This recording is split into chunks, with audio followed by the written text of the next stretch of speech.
So when we talk about impulse and momentum, we have to be very, very careful here because impulse is J, but it is not equal to P. Impulse is not equal to momentum. Impulse is equal to change in momentum. So what is this term impulse? What is this thing J? J, or impulse, is defined as the average force, or the average net force, times time, and that's equal to a change in momentum. So that's going to be m delta v. It's going to give us how much that velocity changes. So what we can think of impulse as is a push on an object for a given time, and that's how much its momentum changes. Now, we know that a force pushed on an object, a net force, will make it accelerate. Now we're defining it more distinctly. We're saying how long that net force is applied for will give us exactly how much the momentum changes. Now, the units for this are obviously force, newtons, time, seconds, so Newton seconds. And for change of momentum, it's kilograms times meters per second. Well, how can two things that are equal have different units? Well, these units are actually the same. So if we look at this, we can say that a newton is a kilogram meter per second squared. Multiplying that by a second, the second squares cancels with the seconds, and we're left with kilogram meters per second. So they are the same. Now, it's important that we pay attention to this idea that impulse is a vector because you push on things in a direction. So the direction that you push on them times time is going to be the direction of the change in momentum. So because velocity is a vector, we have to pay attention to this change as final minus initial. So finally, just going over this again, when we solve these problems, the best thing to do is to write this out, J equals delta P, and then rewriting it as Ft equals m delta V. Now, because impulse is equal to change of momentum, we can also say that change of momentum is equal to impulse. So we could say that delta P is equal to Ft. That's true. And we can also say that J is equal to m delta V. This is extremely useful to know, and this is the idea that we can use a graph to determine the impulse or change in momentum. So we know that if we have a graph of anything, and we have a value y and a value x, that y times x, that's finding the area of this rectangle right here. So if we have a graph of force and time, then F times t is m delta v. So we can say that the area is equal to the impulse or the change in momentum. So what if we have an object that has a changing force? Remember that this formula is really the average force. So we can either find the area, because the area is equal to J, or delta P, but because the force is uniformly increasing, we could find the average force, which would be halfway up this graph, and multiply that by the time. That would be equal to the area of this triangle. So let's do a problem. One of the things that they like to do to make these problems tricky is to ask you for the change of momentum, but not give you m and delta v. We know that that's equal to m and delta v, but the trick is they want to see if you understand that delta p is equal to ft. So they'll give you a problem like this. A person pushes on a block with 100 newtons of constant force for 5 seconds. And the question is, find the change in momentum. Well, we know that impulse is equal to change in momentum. So we can just say change in momentum is force times time, or 100 times 5. That gives us a change in momentum of 500 Newton seconds. Here's the opposite version of this question. And in this one, we have a 0.15 kilogram baseball, and it's thrown from rest to 20 meters per second, and the question is find the impulse. So we might get tricked into thinking that we would do this as J equals Ft. But they gave us m and delta v. So we know that J is equal to delta P. So J has to be equal to m delta v. They gave us the mass of the baseball, and we know it goes from 0 to 20, so that's a change of 20, and we just multiply to get the 3 kilogram meters per second.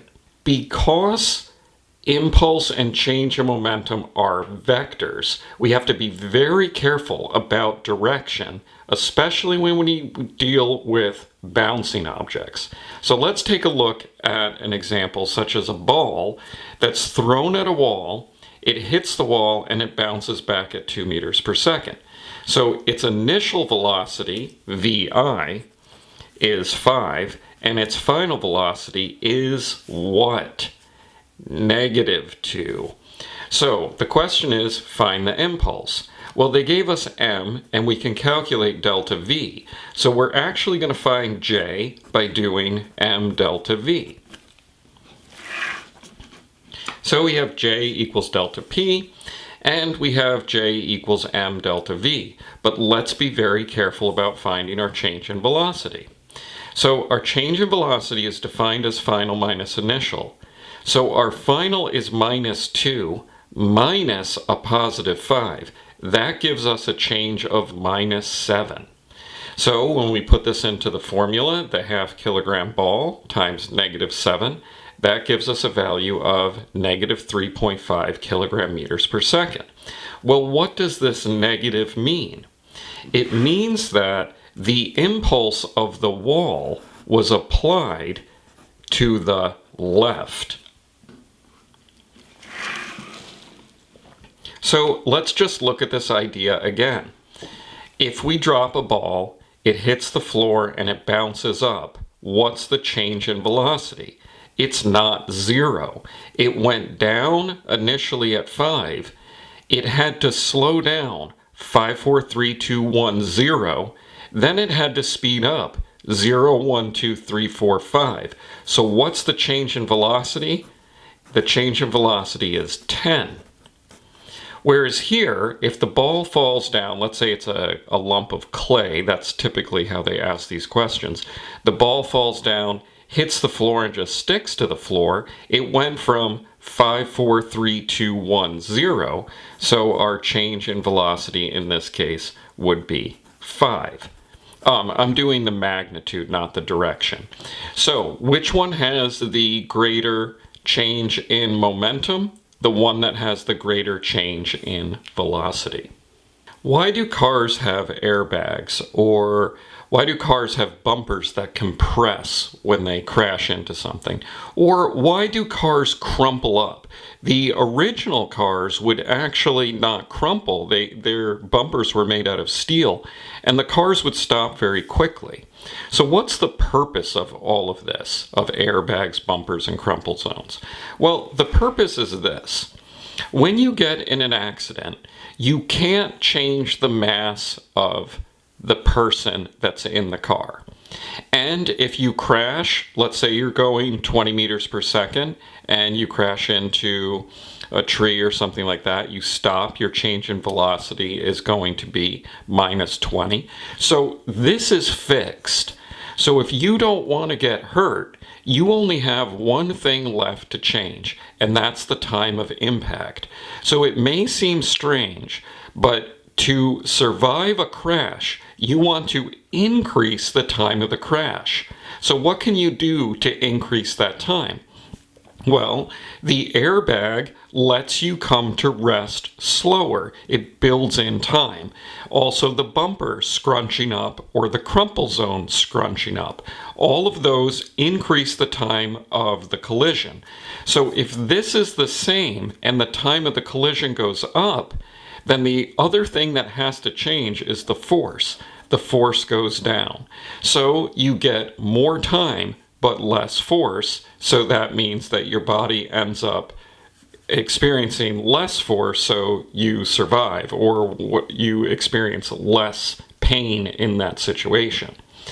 But what happens if we have a situation where the time is different and the force is the same? So cannons shoot cannonballs, but the force on the cannonball is fixed. That's due to the gunpowder expanding. So F is the same in both cases. But in the longer cannon, the cannonball is in the cannon for longer. Well, if the cannonballs have the same mass and the impulse is greater for the long cannon, that ends up producing a greater change in velocity. So short cannons do not shoot as fast as long cannons. So let's take what we've learned and apply this in an actual problem and put some numbers in. So let's say we have a car, and the car slows down from 20 to 4 meters per second in a time of 15 seconds. Well, what would do that? Well, it would be the brakes of the car. The brakes of the car would push on the tires would push on the road, and the road would push on the car. So it's the friction between the road and the car. So we're looking for the force that the brakes are applying to make this happen. So what are we looking for? Well, in this case, they gave us mass. They gave us the time. And the change in velocity, we have to be careful of this. The change in velocity is going to be final minus initial. So that change in velocity is going to be final, 4 meters per second, minus the initial, 20 meters per second. So our change in velocity is minus 16 meters per second. And it said, what is the average force applied by the brake? So we're looking for F. So we can write out our formula and put in F as our unknown, and 15 seconds for our time, 1200 for our mass, and our change in velocity of negative 16 meters per second. And if we do the math on that, we get an average force of friction, our net force in this case, as minus 1280 newtons. Now, what does this minus sign mean? It means that the force of friction acting on the car is to the left. Now, we say the brakes, but it's actually the friction of the road pushing on the car. In this one, we have a tennis ball hit by a racket. And they give us the average force exerted by the racket, that's 500 newtons, and they tell us how long the ball is in contact with the racket, so that would be the time, 0.006 seconds. And they're looking for the change in velocity. So let's write down what we got. 0.05 kilograms. The force is 500 newtons. And the ball is in contact for 0.006 seconds. And we're looking for delta V. So again, we can write J equals delta P, and we can say Ft equals m delta V. We have 500 newtons times 0.006 seconds, and that's going to be equal to a mass of 0.05 kilograms times a change in velocity, which is unknown. So when we do the math on that, we end up with a positive 60 meters per second. If the ball approached the racket at 20 meters per second, what velocity did it leave the racket? So we know that the change in velocity was 60.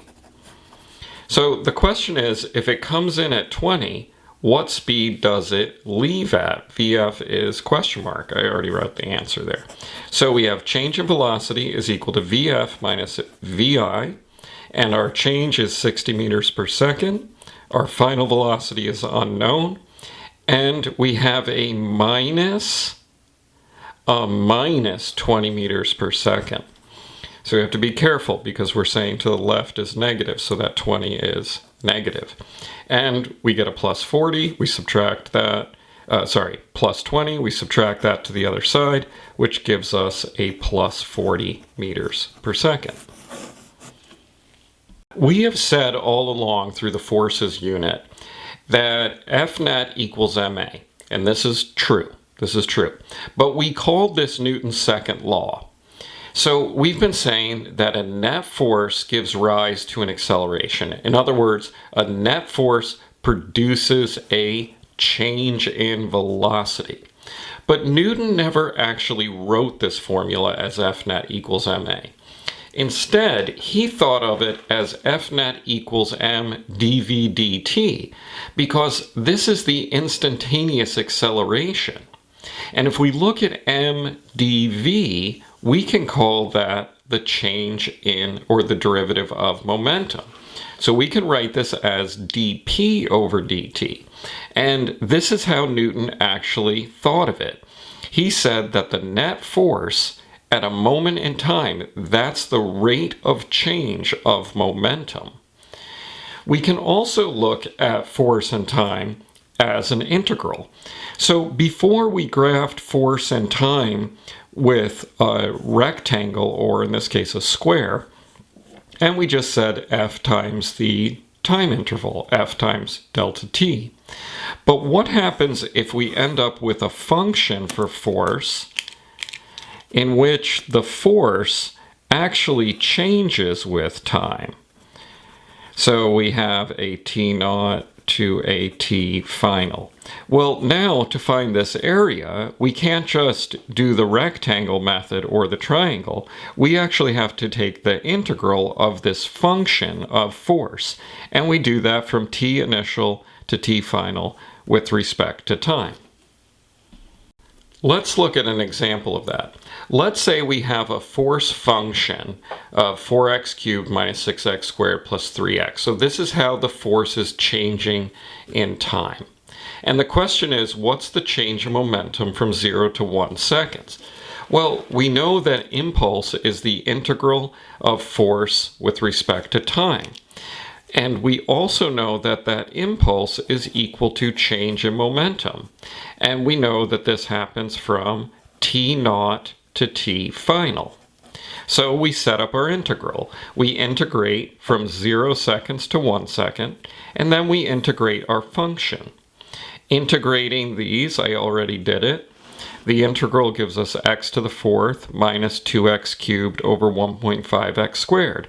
Then we just do our interval, our bounds from 0 to 1, and we get an impulse or a change in momentum of 0.5 kilogram meters per second.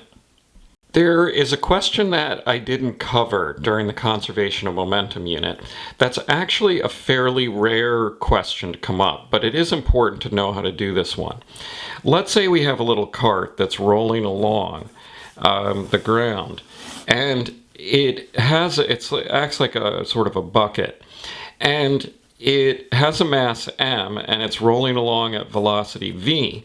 And the question is, what happens to the velocity as this bucket car fills up with rain?